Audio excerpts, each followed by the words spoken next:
All right, good evening, ladies and gentlemen. My name is David Wolf. I'll be your instructor this evening for our chopped edition of OUAB in the home kitchen. So what this is typically is a conglomeration of ingredients for you to be creative along with your housemate to come up with some recipes that might work for your personal liking based on the ingredients that are in your kits. Now, when I had the lab coordinators this afternoon put together your kits, I had them put it together based on what I came up with for tonight's demonstration. So I came up with a nice corn chowder, a chocolate dipped strawberry, and a beef top sirloin steak with a nice red wine mushroom sauce and some sauteed vegetables that'll be on the side. So that's what I came up with from that list of ingredients that you were sent when you were enticed to put your name in for the lottery.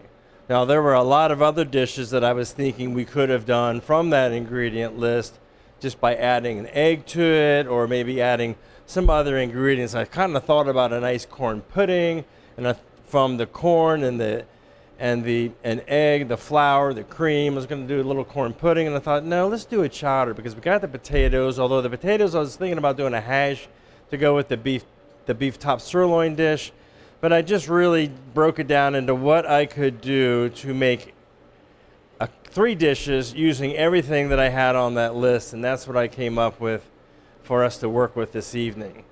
So what I'm going to do first is start the process on the chocolate dipped strawberries. And for that, I'm going to just take what we have as a double boiler. And a double boiler can be made at home just by getting a saucepan that you might have at the house that maybe there's a bowl that fits inside that saucepan. And what I have in the bottom of that saucepan is about an inch of water.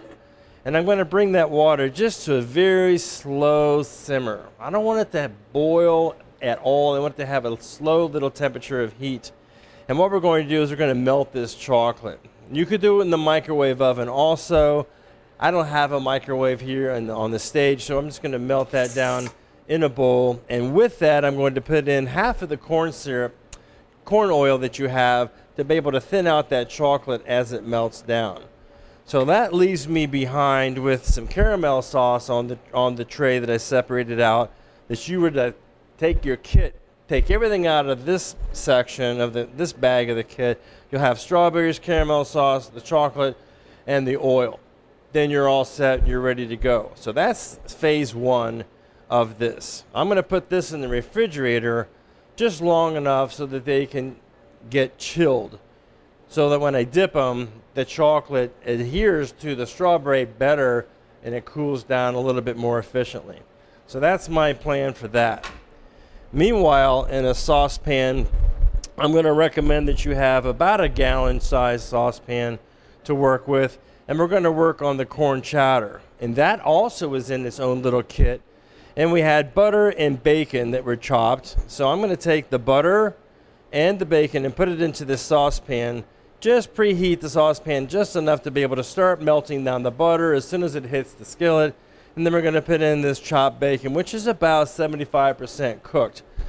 We want to have some of the fat from the bacon left behind so that we can have more fat in the skillet or in the saucepan to be able to make a roux or a little flour and fat consistency to be able to make this chowder a little bit thicker. So we're going to want to manage the heat on this process. Now, sometimes these videos that we have are really hard to follow while I'm doing the cooking because I typically will move along pretty quick. So maybe it's a good idea to watch the video and then perform the cooking task of some of these items. It's really up to you and how you want to manage the process. But it might be easier to watch and then go, or simply review the recipes, get familiar with the procedures, and then while the demo is in progress, you can see some of the activity that takes place in the saucepans and skillets and that kind of thing. So now that the bacon is starting to render out, I'm starting to see some foamy substance on the inside of the saucepan. Along with the butter, regarding getting it all melted down and rendered out, I'm going to add the chopped onion that we have. Now on the recipe, when I put this kit together this afternoon and took it apart and reflected on the recipe card, I noticed that there were supposed to be green bell peppers in this kit, but they are not there. So do make this chowder without the green bell peppers. I don't think you're going to find any disappointment in the finish of the chowder. I think it's going to be delicious without the green bell peppers. If you have one at home, feel free to dice it up nice and small, about the same size as the corn that you have in that kit. Potatoes were cut in advance and put into a little bit of lemon water. We didn't fill the potato water all the way up for the intentions of not having it drip. Same thing on the corn. We put a very shallow level of water in the corn. I'm asking you to fill up both of those units with enough water to have a little bit higher than the corn and to fully cover the potatoes, because you'll need that liquid measure to balance out all the rest of the ingredients to give that chowder the right consistency. So the onions are starting to get a little bit of color on them, which is what we want. We don't want to have them dark. We want to have a nice little golden brown color. While that's continuing to cook, I'm going to come back to where the chocolate is, and that's on that low temperature of the saucepan. And so the heat from the water is very gently and evenly melting the chocolate. I don't want it to go too fast. The oil measure that we put in there just allows us to have it a little thinner so that we can more successfully dip the strawberries. If you don't have all these types of bowls, just do what you can to thin it out. Over water in a skillet would work out well. Just manage the heat so all you're doing is just melting the chocolate. Too much heat is going to be a big problem and your chocolate's going to scorch. So that's what I have got accomplished here. The chocolate, it's a nice thin consistency, and that's what we're looking for on the finish of that. So I'm going to take this off of the stove top, and I'm going to put the chocolate in an area where it can stay warm, but not so temperature controlled that it seizes up. I still want it to be a bit of a liquid consistency so we can dip the strawberries successfully. So I'm just going to put it off to the side, and we'll come back to that shortly. All right, we'll take a look at the chowder. And while the chowder is continuing to cook, I'm going to add that flour. So those pieces of bacon have got a nice rendered out appearance to them. The onions have a little bit of color. And at that point, the flour goes in, mixed in with those fats, and it develops a roux, a little thickening agent that's going to give us the opportunity to be able to make this a little thicker. Add the potatoes and the water to that mixture and kind of stir that in. Is almost immediately when you put in that potato and water mixture, you're going to see the reaction of that roux. Going to start to thicken up and make this look a little bit creamy, and that's what we're looking for. Right behind that, as you develop that creamy consistency, right behind that, we're going to put in the corn that we added a little bit of water to. All right, so that's the steps that we have to start with that. And then in your kit, you have some fresh thyme. I simply just pull the leaves off of the thyme so that the leaves are in the saucepan, but not the stems. And then you have one bay leaf. That bay leaf is going to go into that mixture as well. At this point, I'm going to control the heat, get the heat down to a low simmer, and allow those potatoes to become nice and tender. We're going to come back to this dish, and what we're going to be adding to it is the remainder of the ingredients that we had in that kit, which are going to be a condensed milk, heavy cream, scallions, and a little bit of chopped chive, which we're going to use as a garnish for that. All right, so that is the steps. We have the chocolate melted that's ready for the dipping of the strawberries, and then we're going to move into the main course, which we have 2 top sirloin steaks, and they are cut from the culotte section of the top butt. It's that cap that's on the top butt. Very tender, really quite nice. I think most people will enjoy that a great deal. So on these steaks, I took them out of the little cryovac package and I simply just pressed them down a little bit so that they would have a little bit of flatness to them. You can keep them thick if you want. Really depends on what temperature you want to have your beef. If you want to have that beef cooked to a nice medium rare, leave them thick. If you want to have it more on the medium well side of cooking, pound them out a little bit. So you got a measure of oil, a little bit of oil on those steaks, rub it on both sides of the beef, and then you're going to season it. You've got a little 2-ounce container of salt and pepper that's a blend. That's going to be sufficient for all the recipes that you have this evening. So I'm going to generously salt and pepper these 2 pieces of meat on both sides. And while that's happening, I'm going to preheat the skillet. It's a nice little 10-inch skillet, sufficient for what we're going to be doing this evening. So that's the step for that. The other ingredients that we have for this dish are the shallot, garlic, the quarter-cup mushrooms, some red wine, a beef stock, some Italian herbs. That's all part of the skillet pan sauce that we're going to be using for those steaks. Then also in that kit you have some baby carrots and some nice slender green beans both of those vegetables have been blanched ahead of time just to be able to expedite the cooking process. And that leaves us with the butter for the vegetables and again a little bit of salt and pepper. So now that my skillet's gotten hot and I've generously oiled and seasoned those steaks, simply lay those into the skillet. The skillet should have a nice sizzling sound as soon as I put in the beef. And these are going to cook to about a medium rare temperature. I would recommend that you get a plate out of your cupboard or a tray because we're going to cook the steaks partially and then we're going to pull them off and let them rest on the side while we make our pan sauce from the ingredients left behind on that tray. So those items are working hard, looking pretty good on the chowder. It's got a big strong simmer to it. I'm going to reduce it down just a little bit so we have a little bit of control over it. But the main point of interest is to let those potatoes cook until they're nice and tender before we add any other ingredients to them. All right, so while those steaks are searing, we got a couple of minutes that we can work on the strawberries. So for the strawberries, I have lined them up on the tray as you saw earlier when we opened up the show. And I'm checking that chocolate with a spoon, metal spoon, wood spoon, rubber spatula, whatever you have at your house to work with, just so that chocolate's nice and thin and easy to work with.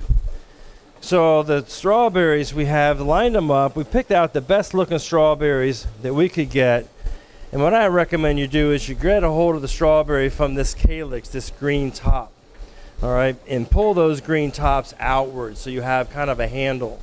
And once you do that, treat them very, very gently because they will have the likelihood of falling off the strawberry.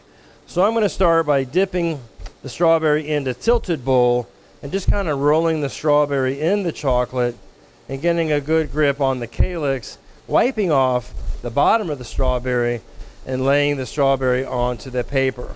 So you have a piece of paper in your kit that's there to be able to use so that these strawberries can easily release from the paper. So again, cross-checking, making sure that calyx is pulled away and just kind of rolling the strawberry into the bowl. The deeper bowl that you have, the probably more efficient. You're going to be able to do the dipping. But I just give it a little tilt because that's the size of bowl that I have. Smallest ones we have in the kitchen. And so I just wipe it off so I don't have those puddles, those feet that we talk about. I hope that you can see these strawberries as they're being dipped. I think that's important. You can see what the work is inside the bowl, as these strawberries that are really big will hold up a lot more chocolate. Get them all the way up the shoulders so you have the best advantage of that chocolate enrobing the strawberry in its entirety.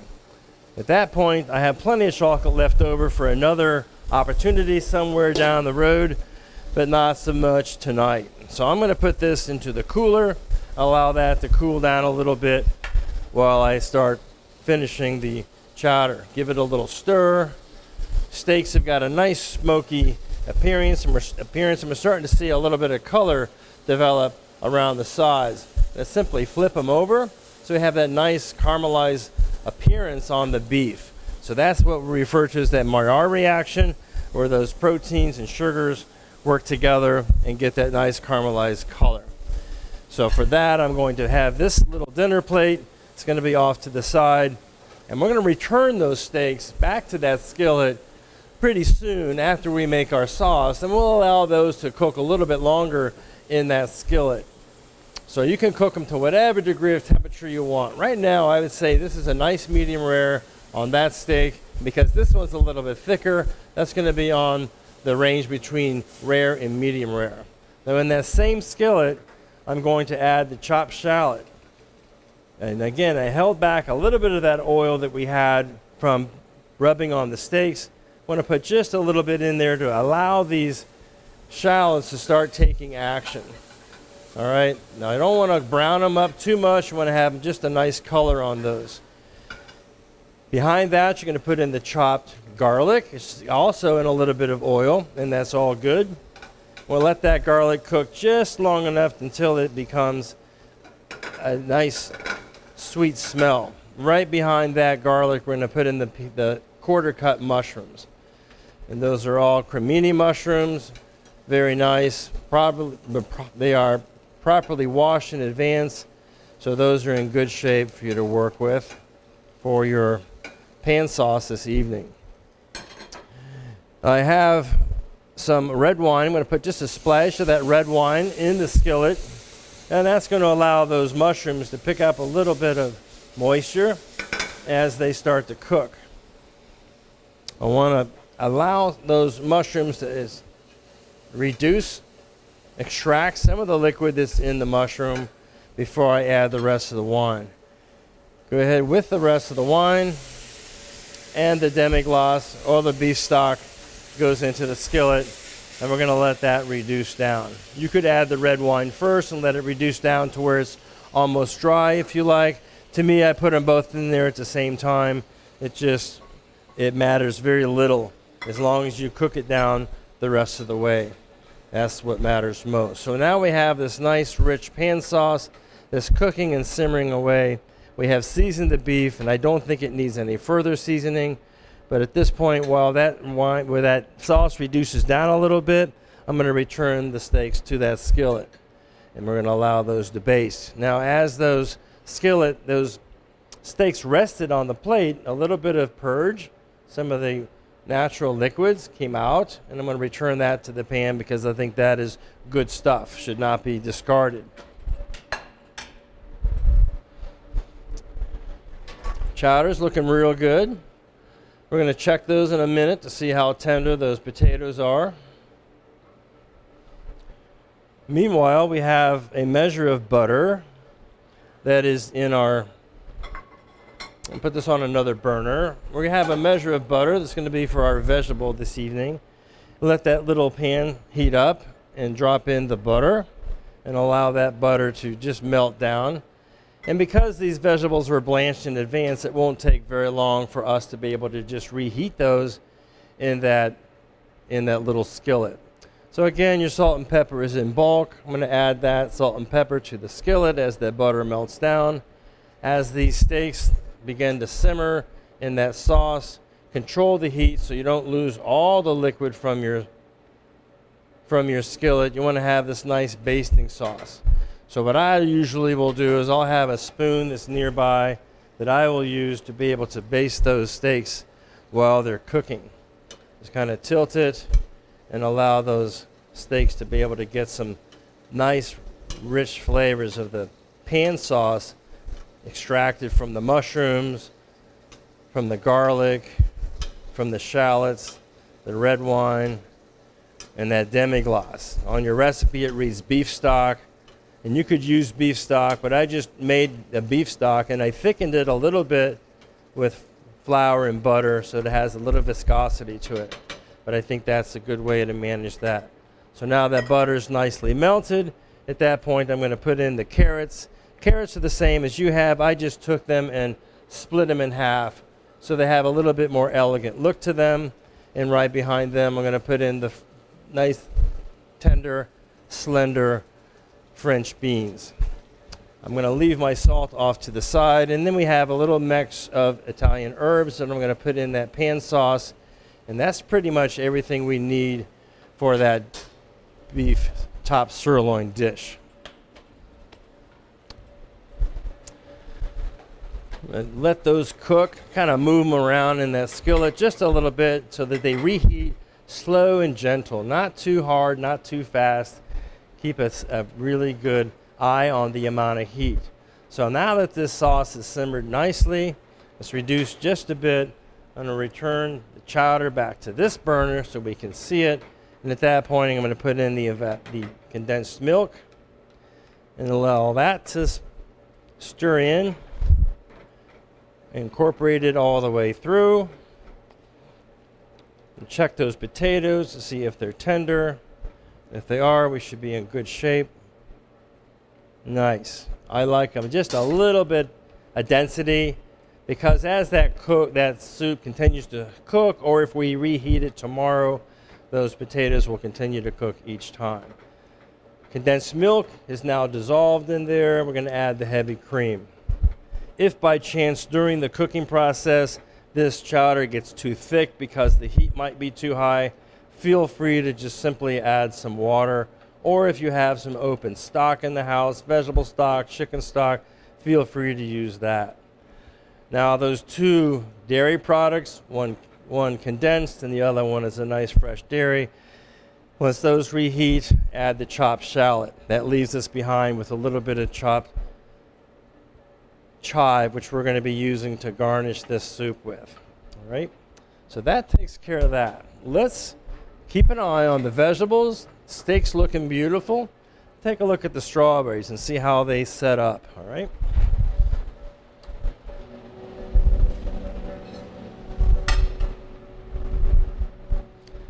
A good idea to put those strawberries in the cooler just so that chocolate seizes up.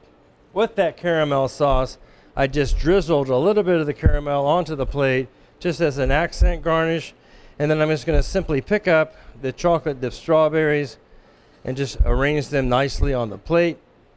And when you get a bite of that strawberry, you're going to get a bite of that nice sweet caramel. It's going to be absolutely delicious, and I think that you're going to enjoy it a great deal. You could put one right in the center, and you have this nice, beautiful arrangement of chocolate dipped strawberries. We're going to now plate the entree course, and for that I'm going to just simply take the vegetables that we have, the carrots and the green beans. Again, this is plated for two, so I'm only going to plate up one portion. Put some of the green beans off to the right, a couple of carrots, so they have a nice look to them. You've got several carrots to work with, and I try to make a nice little stacked vegetable look to that, so you have a good balance of steak and vegetables for that on this particular representation of the kit. So now I have these beautiful steaks. Take this nice big thick one, which I think is going to be a beautiful medium rare, drop that on the plate, and then use this spoon as it gets some of this wonderful pan sauce and just baste that right over the top of this nice beef top sirloin steak. So that's our dish there. We have a little bit of chive left from the soup. I'm going to use that just a little bit to garnish those vegetables with. To finish up the soup, I'm going to take this soup. It's been cooked, tender potatoes. Everything is in beautiful condition. At this point, I'm going to check it for seasoning with a little spoon to taste it to make sure everything is the way that we want it to be. A little bit of salt and pepper. It's going to help it a little bit. It's really good. It's very good sweet corn. It's going to taste, I think, wonderful. Good tomorrow. Really good tomorrow. I think you're going to like it a lot. Just a ladle. It's a nice 8-ounce ladle. Nice portion of soup. This, to me, is enough for dinner for me tonight. Save the steak for another day. Strawberry, maybe I'll have a couple. A little bit of chopped chive in the middle. And then that is it for our dinner this evening. We have these 3 dishes were from my vision of the market basket, the little mystery basket of items. The beautiful sweet corn chowder, the top sirloin culotte steak with a red wine mushroom sauce, a little bit of sauteed vegetables, and then the chocolate dipped strawberries with a little bit of caramel sauce. Hopefully you enjoy, or maybe you came up with your own ideas of what you're going to do with those market basket ingredients that you and your housemate could use as a competition. Share with that on the OUAB website what you came up with if you didn't follow through on the same items that I prepared this evening. I just thought I could use everything by taking those ingredients and putting a nice little dish together. So hopefully you enjoyed this evening's presentation. That's it. Have a good night. Enjoy cooking.